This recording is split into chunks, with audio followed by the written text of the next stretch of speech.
Hero character படத்தோட ஆரம்பத்துல insecurities நிறைஞ்ச தன்னோட பிரச்சனைகள்ல இருந்து ஓடி ஒழியக்கூடிய ஆளா இருக்காரு. ஆனா படத்தோட கடைசி வரைக்கும் அப்படியே தான் இருக்காரு. அவரோட ஆக்ட்ல எந்த சேஞ்சஸும் இல்ல. ஃபார் எக்ஸாம்பிள் பிளாஷ்பேக்ல தன்னோட கிரஷ் வேற ஒருத்தனை லவ் பண்றதா அசியூம் பண்ணிட்டு இன்செக்யூர் ஆகி பேச்சை கட் பண்ணிட்டு செல்ஃப் ட்ராமாக்குள்ள போறாரு. லேட்டர் அதே பேட்டர்ன்ல ஹீரோயின் கூட க்ளோஸ் ஆனதுக்கு அப்புறமும் கூட அவ வேற ஒருத்தனை லவ் பண்றதா அசியூம் பண்ணிட்டு ஆல் ஆஃப் சடன் கோஸ்டிங் பண்ணிட்டு செல்ஃப் ட்ராமாக்குள்ள போறாரு.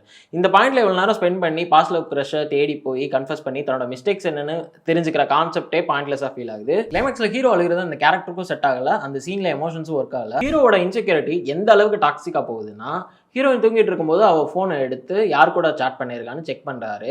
இந்த சீனும் அவுட் ஆஃப் லவ்ல நடந்த மாதிரி நம்மளை கன்வின்ஸ் பண்ண ட்ரை பண்றாங்க. இந்த சீனை தொடர்ந்து ஹீரோயினோட வேலிடான கோவத்துக்கு அப்புறம் ஒரு ரொமான்ஸும் நடக்குது. ஃபர்ஸ்ட் ஆஃப் ஆல் இவங்களுக்குள்ள ஏன் லவ் வந்துச்சுன்னு சொல்லவே இல்லை.